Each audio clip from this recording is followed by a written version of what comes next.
Okay, so recording is starting. Okay, so it's a pleasure to have Joe Lewis as our seminar speaker today. So Joe has been at IAP for 2 years now, I think. So Joe did his PhD at Observatoire de Strasbourg with Pierre Oswirk, working on the largest ever cosmological simulation for reionization. And then you moved to Heidelberg as a postdoc there, working with Ralph Claessen and some other people here, working on Lyman Alpha Forest, if I remember correctly. And then you arrived at IP for your second postdoc, working with Clotilde L'Aigle, and Jerry McCracken and myself and some other people. And you recently got a permanent position at CES Saclay, so you're going to leave us soon, in less than a month, starting 1st November. So the floor is yours. Thank you, Johan. Can you all hear me? Is the microphone on? Okay, fantastic. So it's kind of weird giving this seminar now that I'm leaving, but it's still a nice opportunity to interact a bit with the people with whom I don't speak so much usually. Okay. So I'm going to give a rough overview of the science I'm doing, and it's going to give you an idea of where I'm going as well. Okay, and so I've titled this very generically, Understanding the First Galaxies. The point where I want to start off is with this plot from Guido Roberts Bossani. I think it's really important to remind ourselves how dramatic, how revolutionary James Webb is for the study of early galaxies. And so this plot here is showing you all the detected galaxies as a function of their redshift and UV magnitude. And if you can, I'm not sure if you can see it clearly, but if you focus your attention on this region here, this is roughly where Hubble, what Hubble enabled us to see, okay? These blue points. And you can see there's another source that we got around here, and then the most extreme one in redshift 11 there. And so all these maroon points are what James Webb has contributed as of the beginning of this year. And you can see it's a real shift in what we're actually able to understand at these redshifts. It used to be a joke for me with my colleagues that you should really study the high redshift universe because you can just make things up beyond redshift 6, okay? Now we actually have to understand what's going on. And so just for context, I want to show... Okay, I want to show what these galaxies actually look like, the most extreme ones. So these are two galaxies, one at redshift 11 and one at redshift 14, okay? And you can see that essentially these are just blobs to us, even with James Webb and NIRCam, okay? And so it's important to remember that these blobs are actually relatively massive galaxies. And if we go back to this plot, you can see that although James Webb has enabled us to probe all this area in the middle, okay, the bottom half is still relatively empty, okay, and these are the faintest galaxies, and this is where most of the galaxy population should lie, okay, if you just count them by their number. And so these guys are very important to understand in the context of galaxy evolution. These are progenitors of more massive galaxies that come later, okay? So through mergers and secular growth. And so this fact, it was even worse during Hubble, but it's still true, has led me to consider ways of trying to probe indirectly these first galaxies. And so one of the processes that I think, one of the phenomena we can use is cosmic reionization, okay? And I'm going to try and quickly illustrate that. So here you have this incredibly beautiful picture here, which is a slice from a large simulation of reionization called Cosmic Dawn 2, okay? And what's kind of special about this image is it's a light cone. So this horizontal axis is a time axis, okay? And so let's quickly go over how reionization occurs here. So if we start on the left edge and we go towards the right, you'll start to see these grayscale structures. This is just large-scale filaments forming under the action of gravity, okay, and cooling. But you also start to see these bluish bubbles, okay, like at the top here in the circle. And these are, these blue colors, they represent ionized hydrogen. And so the stars in the first galaxies are creating the first ionized bubbles around them in the IGM, okay? And so as time goes on, and we can move down maybe to this part of the plot, okay? You can see this region early on, so this is maybe redshift 8 to 9, has already almost fully reionized, okay? And why is this? It's simply because it's a denser region that forms more galaxies and earlier than the other regions, okay? So it has more sources to power this reionization, okay? As we continue to go on, you see now roughly at this time, maybe redshift 6.5, something like this. Reionization is mostly complete, but we have this bubble here of relatively neutral gas, and this is a low density region which needs photons from other regions to reionize itself. It doesn't form enough galaxies to complete reionization on its own, okay? Or on its own by redshift 6, okay? And then redshift 6 down to maybe 5.3, 5.5, reionization completes in the universe, okay? And the IgM, the hydrogen in the IgM maintains its ionization until redshift 0. Now, with this very simple picture, I've shown you that if you have a good constraint on the ionization, its spatial distribution, and its evolution, you have a way of learning about galaxies, even if you don't directly observe them, okay? If you're able to detect this big blob of ionized gas in the IgM, okay, on the scale of, so this is 100 megaparsecs vertically co-moving. So this is roughly 10 co-moving megaparsecs, something like this, maybe a bit more. You can have a really good idea that this is an overdense region with many galaxies. Okay, and so this is what we're going to explore in the first part of this talk. Right, so the first thing that we need to do is actually constrain this ionization, and probably you're aware that the way we do this is using the spectra of distant, so very high redshift quasars, okay? And so typically they look like this from this very famous plot from Fan et al. 06, okay? So here you have a succession of quasar spectra ordered by increasing redshift, okay? And you can see this common feature here. So this is the Lyman alpha line, okay, that moves with the redshift, okay? And this line has a very high cross section. So you only need a little bit of hydrogen for its blue wing to completely disappear, okay?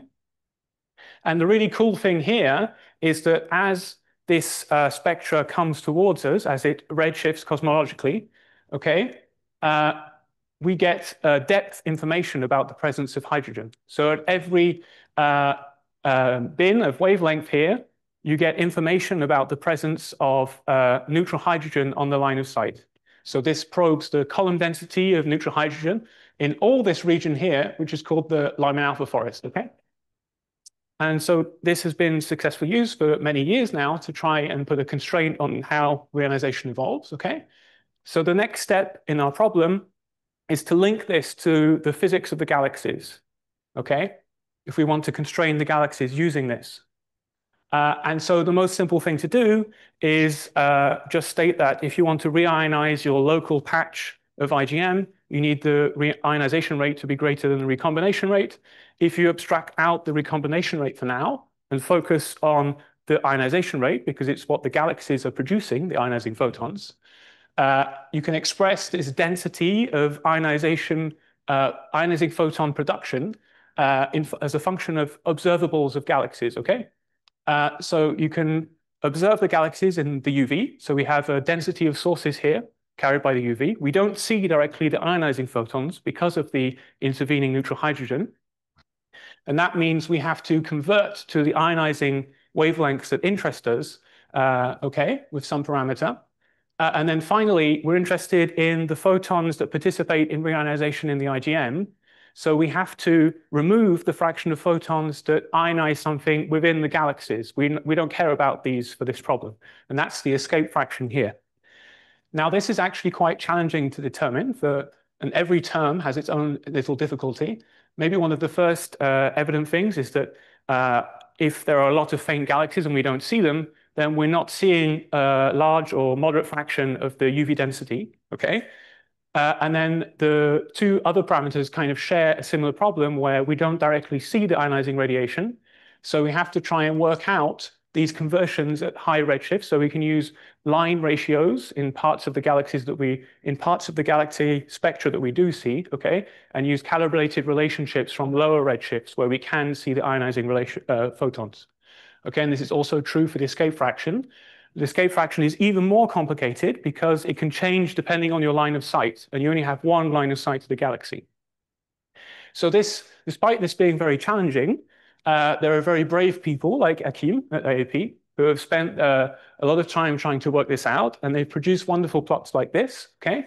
So let me walk you through it. So what we're seeing here is, again, this n dot ion, so the density of ionization rate in your universe, okay? And here it's been split as in many magnitude bands, depending on the galaxies, okay? And so this is a cumulative function here, this big blue banana. And so as you go from the luminous side to the faint side, you pick up more and more galaxies in your cumulative function.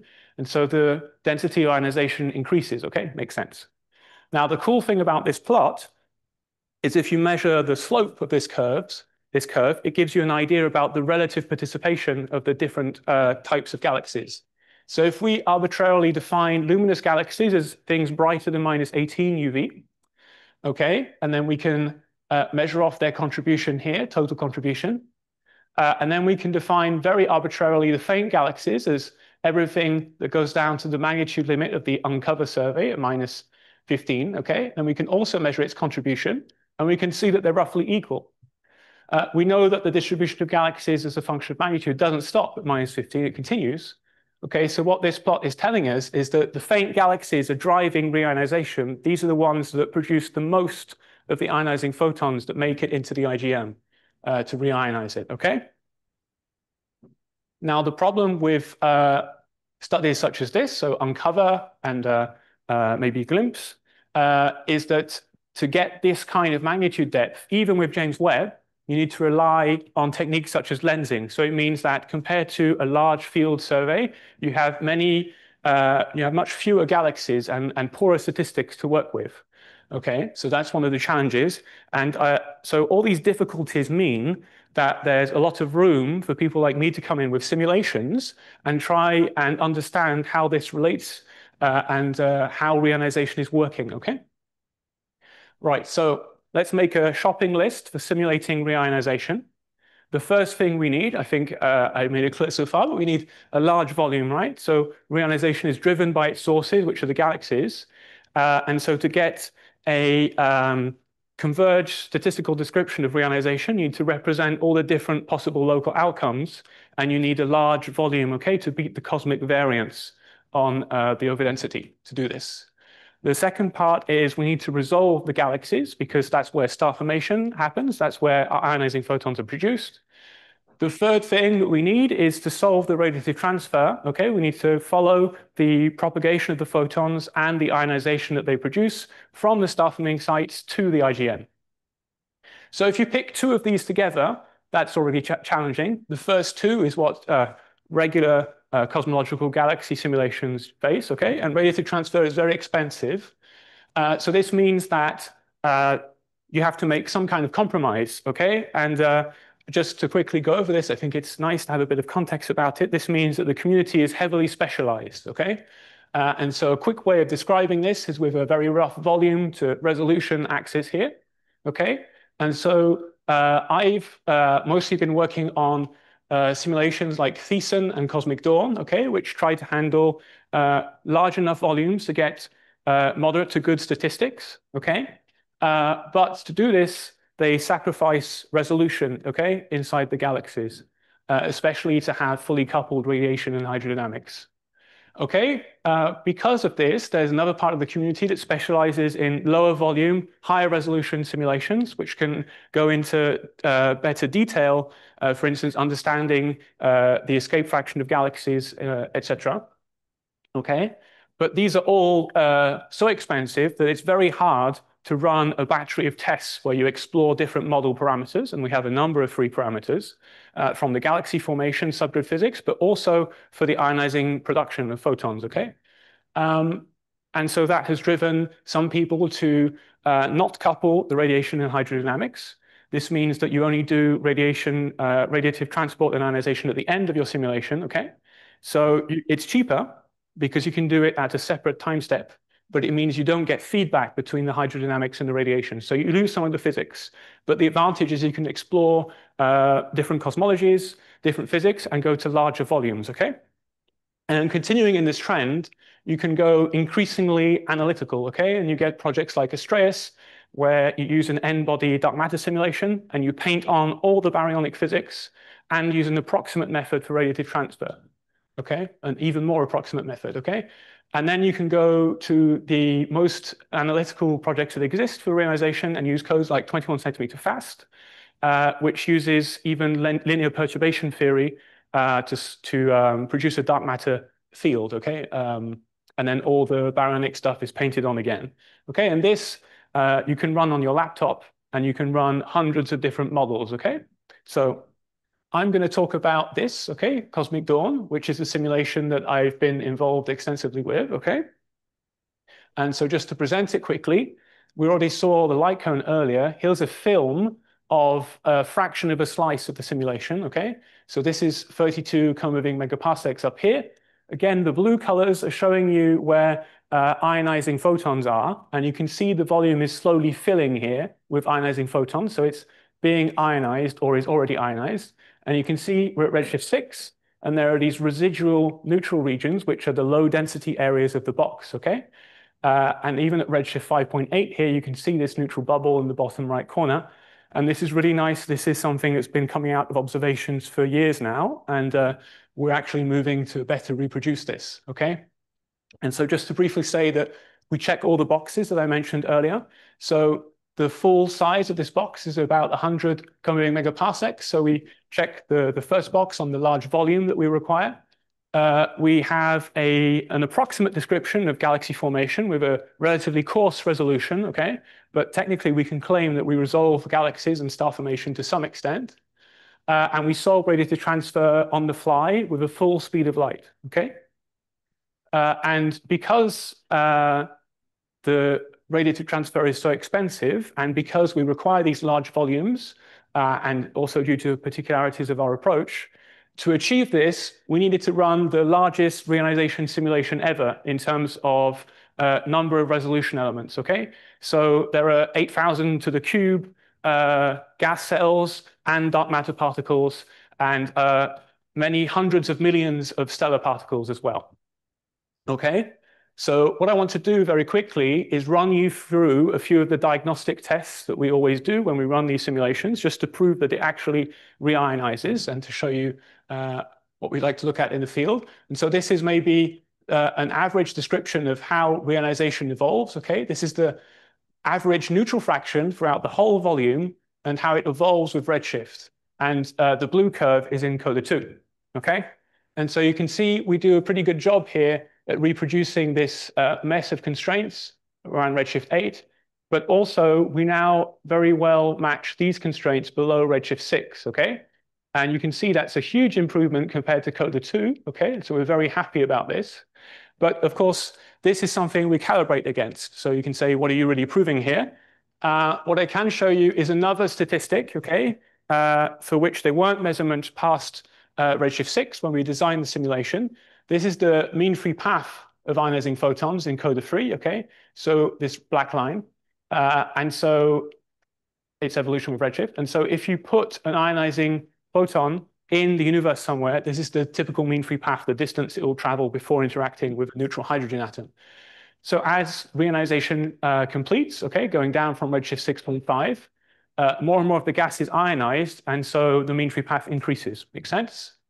And these are relatively new observations beyond redshift 4.75 here, up to redshift 6, the green and red markers that did not exist before. And in fact, we have the best agreement here with these observations, even though we weren't able to calibrate against them. So this is a pretty good sign that all these statistics agree with each other, okay? And our description of reionization on average makes sense, okay? It looks quite realistic. Now, the other part of this simulation is the galaxies. So we need to make some check that the galaxy population looks realistic, okay? And so typically we look at ultraviolet luminosity functions, okay? So the number density of galaxies is a function of their magnitude.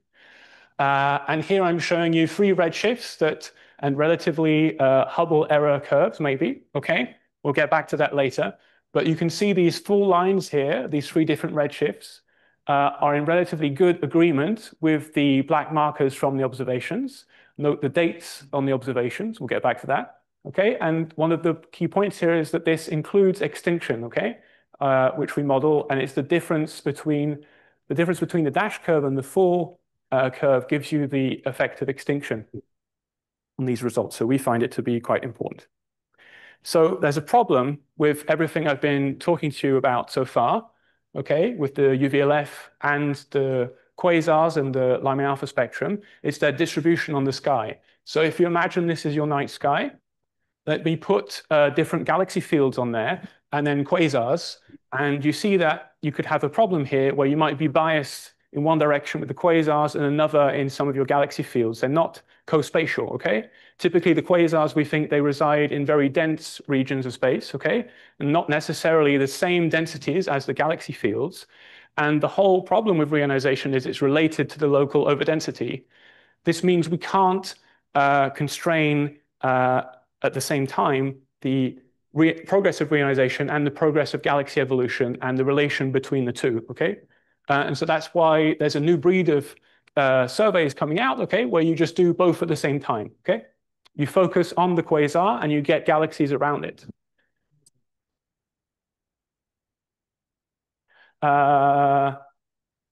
Yes, but the problem is you need a number of them to actually start to do things.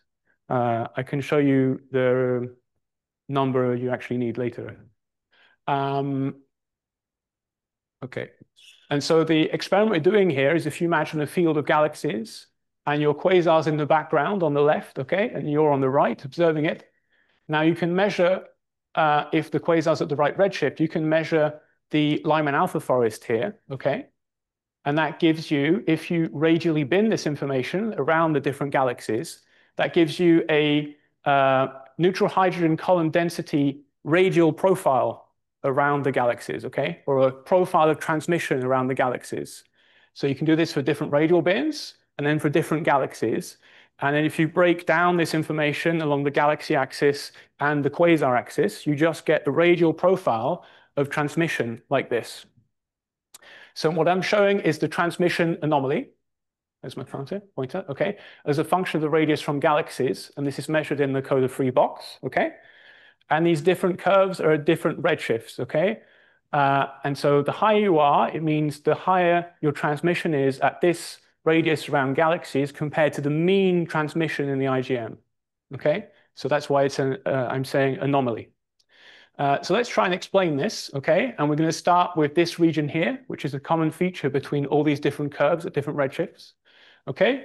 And so what's going on is we're close to the galaxies, okay? And close to the galaxies, the environment is a bit denser. There's more gas, and the recombination rate scales as the density squared. So you get more recombination and a slightly denser IgM close to your galaxies. So you get lower transmission than average, okay, throughout the whole volume. Now we're going to split things between redshifts, okay? So we're going to start with the redshift 6 curve, which is this blue to violet color here. And you see we get this really interesting bump, okay?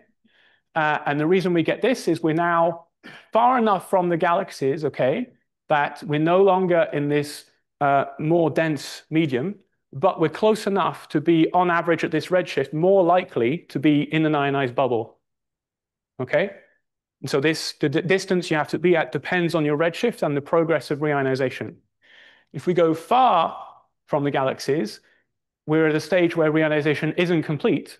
So we're now more likely to be in a neutral region that isn't yet reionized, so we get lower transmission. So you can see how this is related to the local ionization around the galaxies. If we now go to the lower redshift curves, okay, all the IgM is reionized for these curves, so we just get the neutral density, so the density proximity effect. We no longer get this bump because everything is in the bubble, okay? And then it's flat at extreme redshifts, okay? And I can explain this tail later if you want. Now, how do we do against observations of this, okay?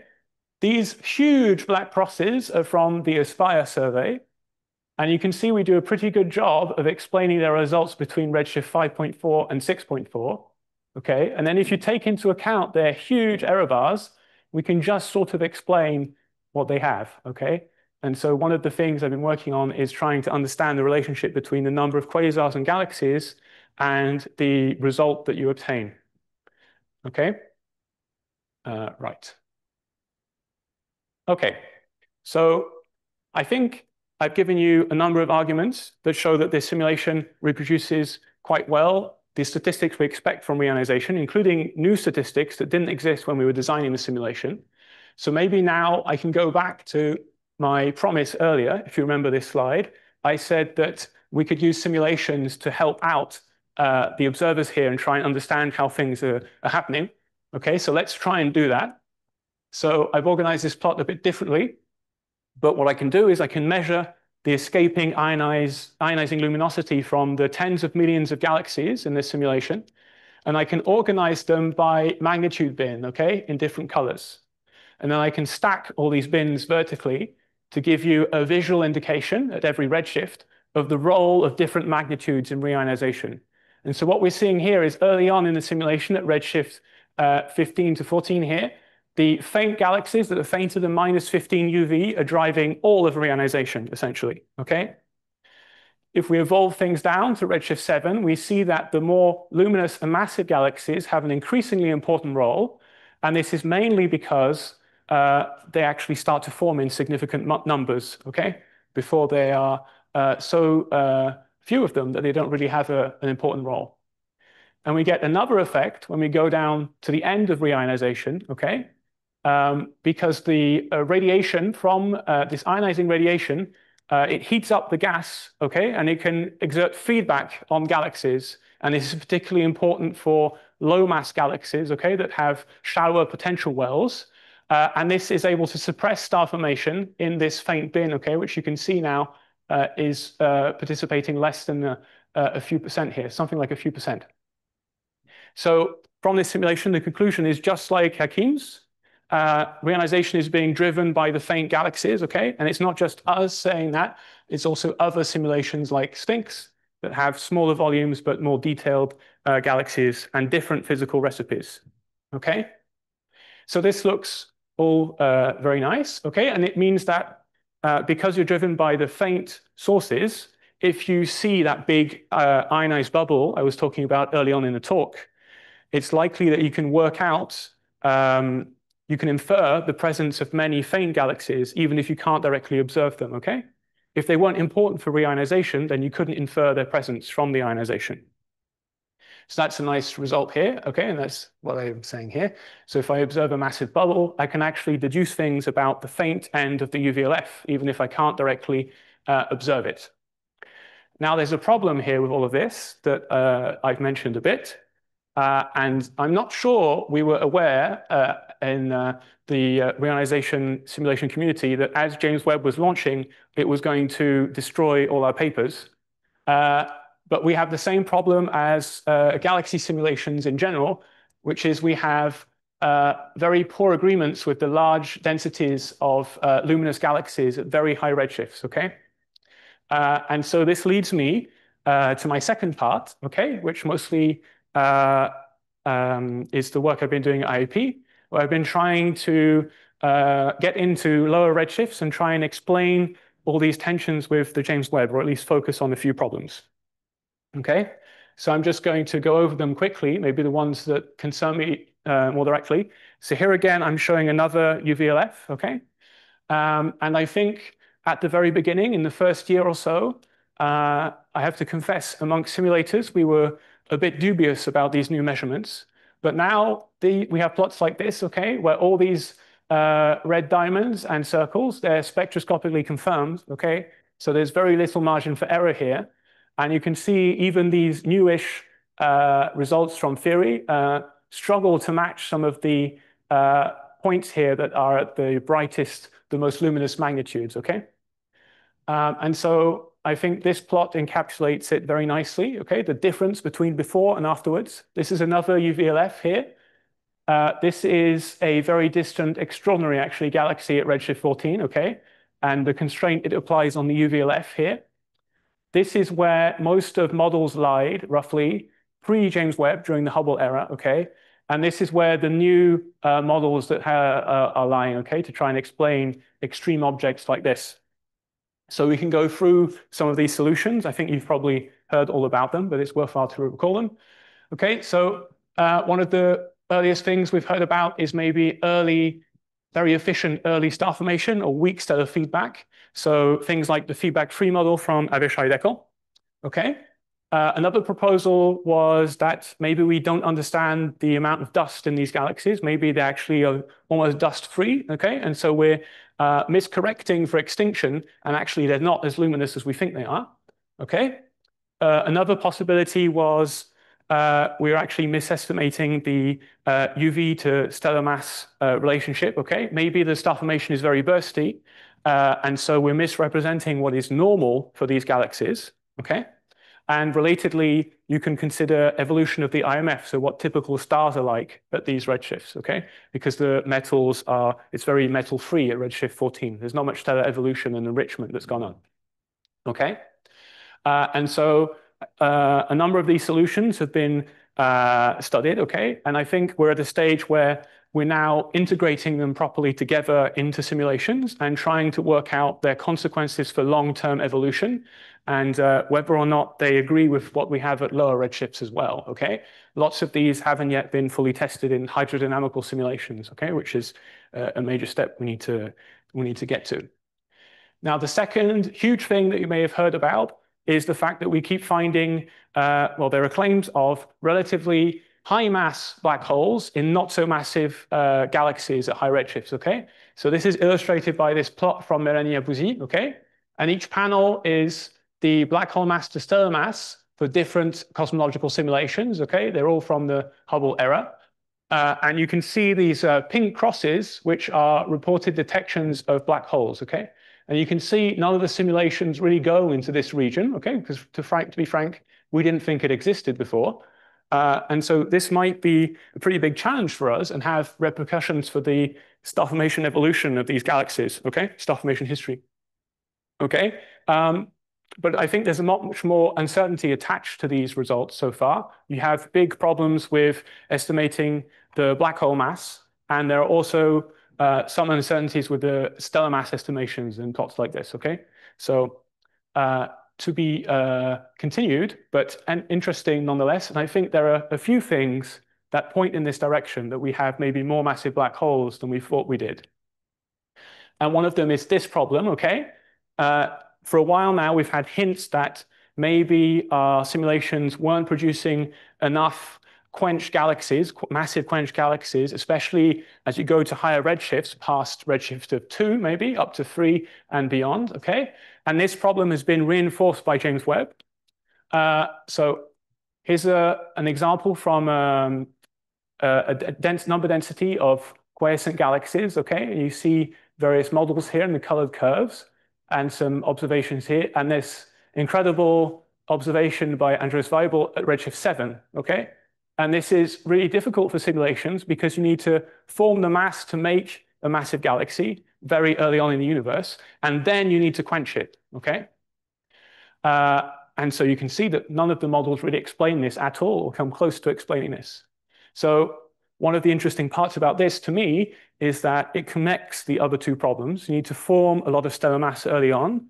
And in simulations, typically to quench our galaxies, we require there to be a massive black hole producing lots of AGN feedback, okay? And so it also could connect to the black hole problem, okay? And so this is the problem that I've been investigating here in my time at IAP with Clotilde and Johan and Henry.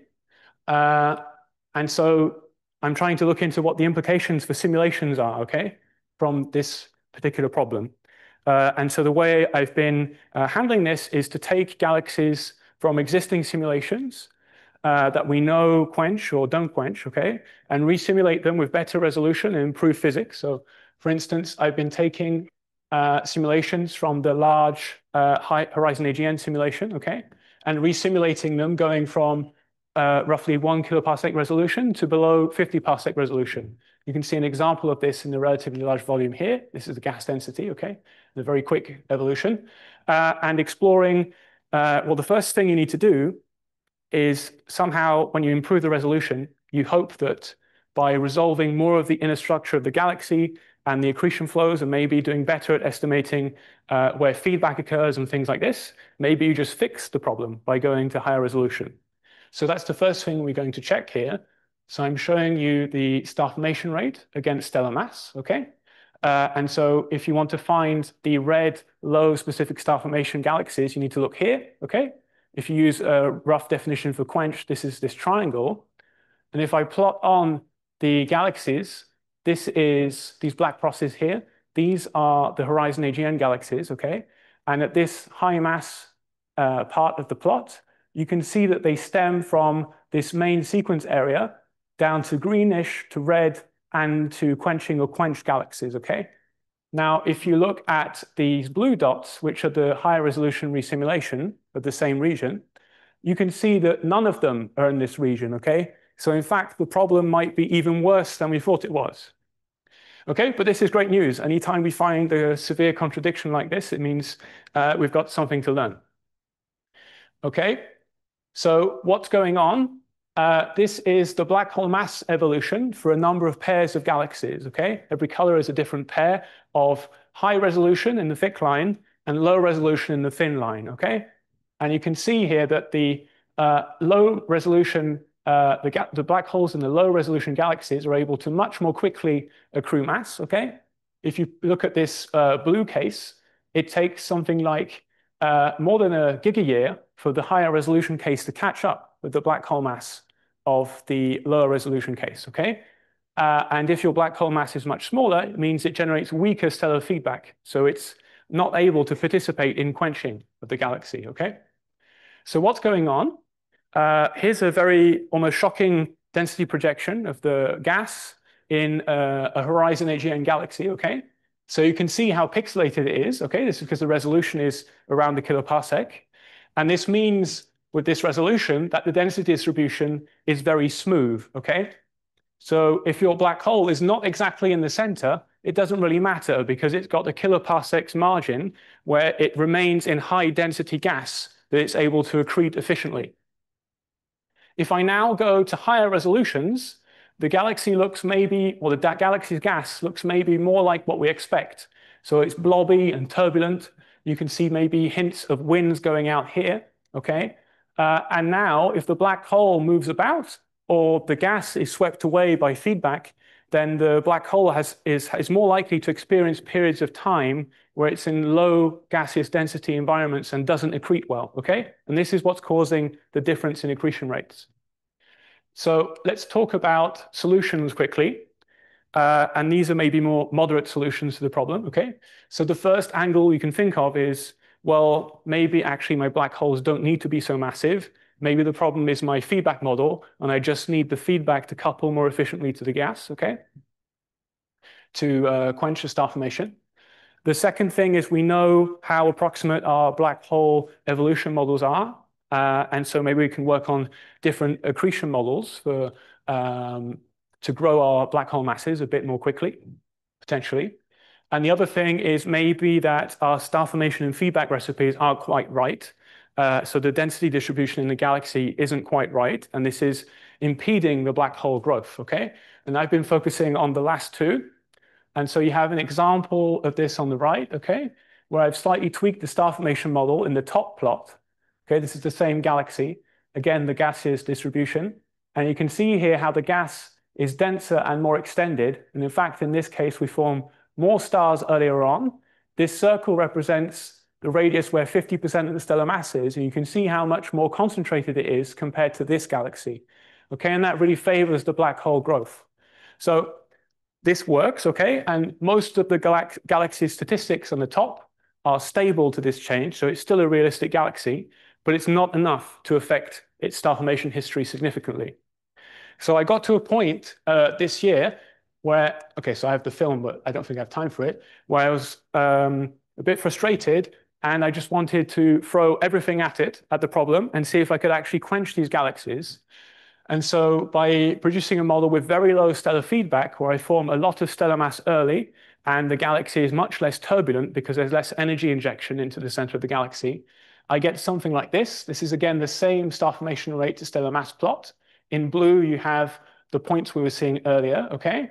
And now in orange, this is the low stellar feedback model. And you can see that even at higher redshift than in Horizon, okay, we now span the full range from main sequence to quenching or quenched. Okay, and why is this happening? Okay, yes. Why is this happening? It's like I said, this lower feedback enables these black holes, this is the black hole mass to stellar mass relationship, to grow much earlier. And you can see it's happening for all stellar masses, okay? And they're able to play a greater role in regulating star formation in the galaxies. Now, the problem with this is I've significantly reduced stellar feedback, so you can maybe see where this is going. But if you plot things like the stellar mass to halo mass ratio, okay, against halo mass, this is now where my new galaxies reside, and this is hopelessly unrealistic. They form way too much stellar mass, okay? So the direction this is going is looking into ways of distributing the stellar feedback maybe in a more homogeneous way in the galaxy, or alternate modes, channels of feedback that could maybe bridge these two scenarios where we regulate star formation sufficiently, but we don't disrupt too much the inner kiloparsec of the galaxy. Okay? And now, as I get towards the end here, I talked about how we could adjust our models to match the observations. One of the things we can use simulations for as well is to try and work out biases that might lie in our comparisons between the observations and simulations, but also in the observations themselves. And so, for instance, one of the discussions that happens quite often is when you have a very good spectral information about a galaxy, you can get very good estimates of the star formation rate and its mass and specific star formation. A lot of the time, you have to do photometry, okay? And then you might only be able to do color cuts, okay? And so the point is that there are many different definitions of what a quenched or red galaxy is, and so we have to try and work out what the differences might be here for our results. Okay, another kind of curious problem I'm working on is, are we missing some of the star formation in these galaxies? Could it be that we only see a compact reddish bulge in some of these distant galaxies, and we miss a low surface brightness disk where a lot of the mass is, and we falsely conclude that the galaxy is lower mass than it really is, but crucially has less star formation. So to investigate this, I've been running radiative transfer on my galaxies, okay, and producing mock images. So this is a false color image for NIRCam with James Webb, okay, on a face on and edge on. The colors here have been boosted a bit, so you actually see something. But you can see that this galaxy has a very dense and bright central structure here. And actually, most of the star formation occurs in the disk around this proto-bulge, okay? So that's what I was thinking about. And so the real effort here to include proper instrument resolution and noise and realistic PSFs, okay? And so we're running observation-like pipeline on these. So we're detecting the sources like the observers do, or we're trying to, and then using these detections to run photometric codes, okay, like LEFAR.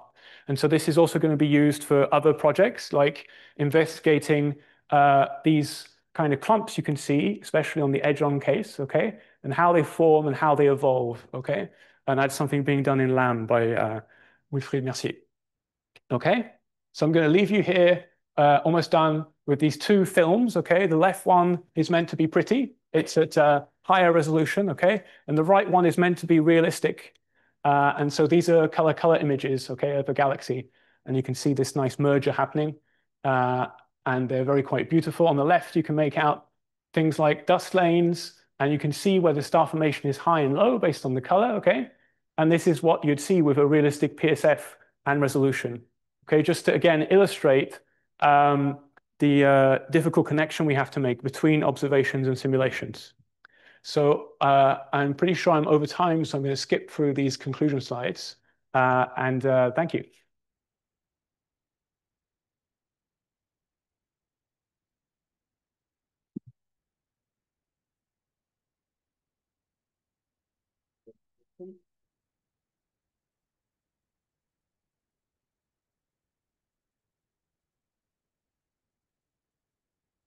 So on your movie, this is to illustrate the merging of two massive black holes? So it's true that this merger that happens, both of the galaxies have a black hole. this is a galaxy that I resimulated because in the original low resolution simulation, it has this merger and it goes through a peak of star formation and then begins to quench. Okay. In fact, here it goes through a starburst and then just keeps forming stars. But more generally, are there some instances in the galaxies observed by James Webb of two galaxies that are nearby at the same redshift and form a gravitationally bound system? Yeah, I'm pretty sure there were At high redshift? A high redshift. I don't see why there wouldn't be. I'm pretty sure even with Hubble, we had evidence of close galaxies of satellites. I think there are cases where you can see the flux bridges both galaxies. Yeah. The question is whether they both have black holes, and yeah, I think that's the trickier part.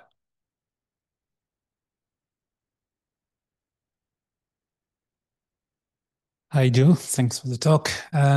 Maybe I missed it, but do you have an expectation of what it means for this change of, recipe of physics for the galaxy formation, but at low redshift? Because it means that it would change a lot, like star formation history, and then. Yeah, that's the whole problem, right? The reason why we have this strong feedback is because we know that we should only have so much stellar mass in our galaxies at lower redshifts. So this is part of the problem. So I think the key here is that we're still missing something, and it looks like it's something systemic. Okay, you're tempted to put in some star formation efficiency that evolves with redshift, and that could probably work, but it's not the approach that we want to take. And so far, I don't think people have found a convincing recipe that naturally evolves with halo mass and velocity dispersion, for instance, and available gas mass, which are things that are intrinsically evolving in the simulation. So that's hopefully at some point we can work up to larger volumes when we have convincing models in individual small zoom simulations.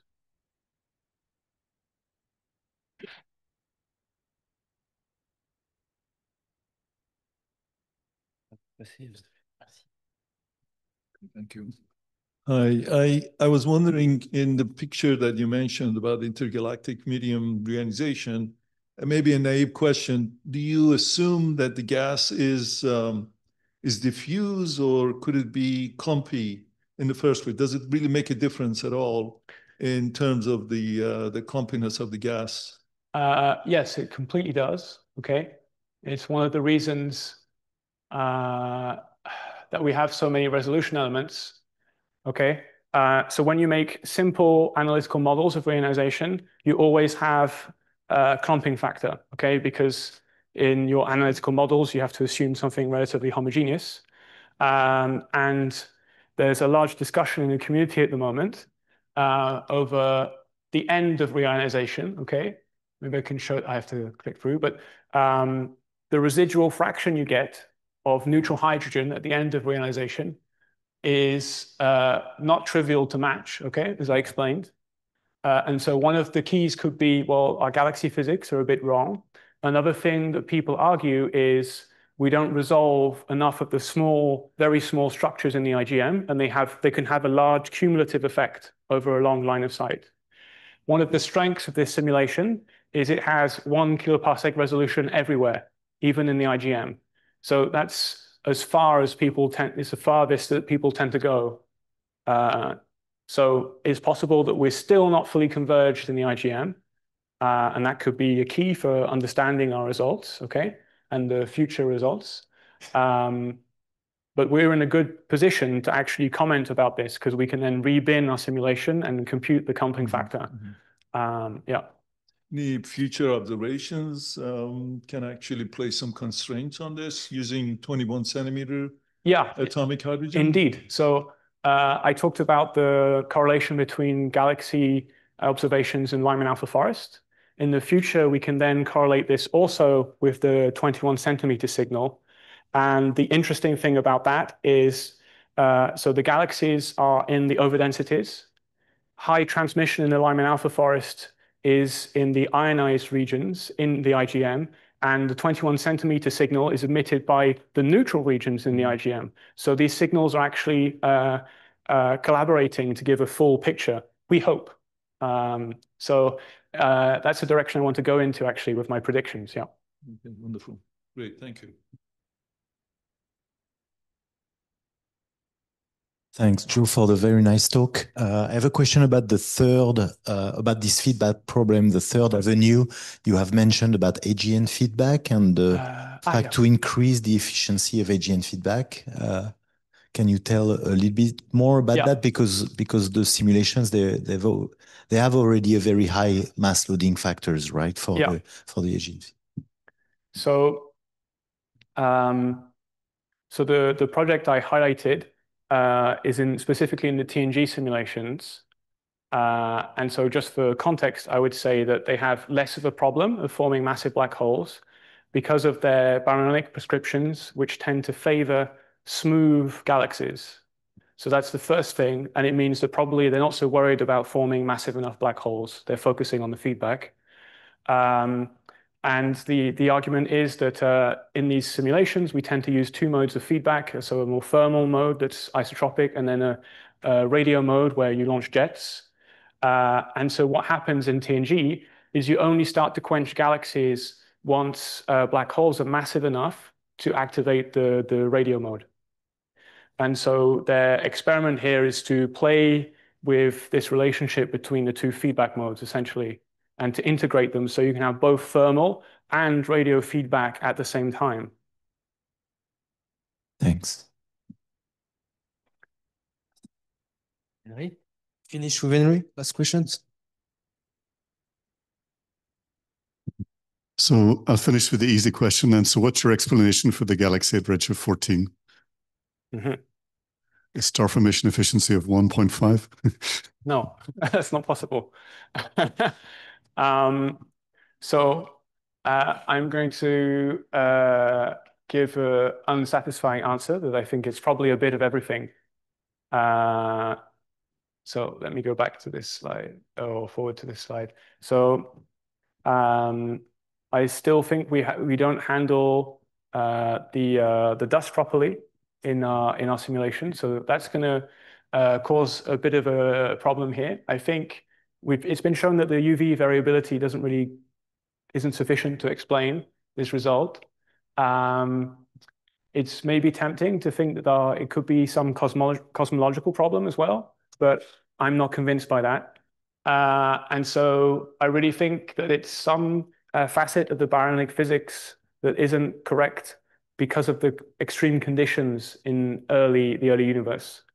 And at this time, a lot of the simulations have not been focused on properly resolving galaxies and the different stages of gaseous evolution on large scales. That could be a problem. So I think it could be a problem as much in the galaxies as how you feed the galaxies.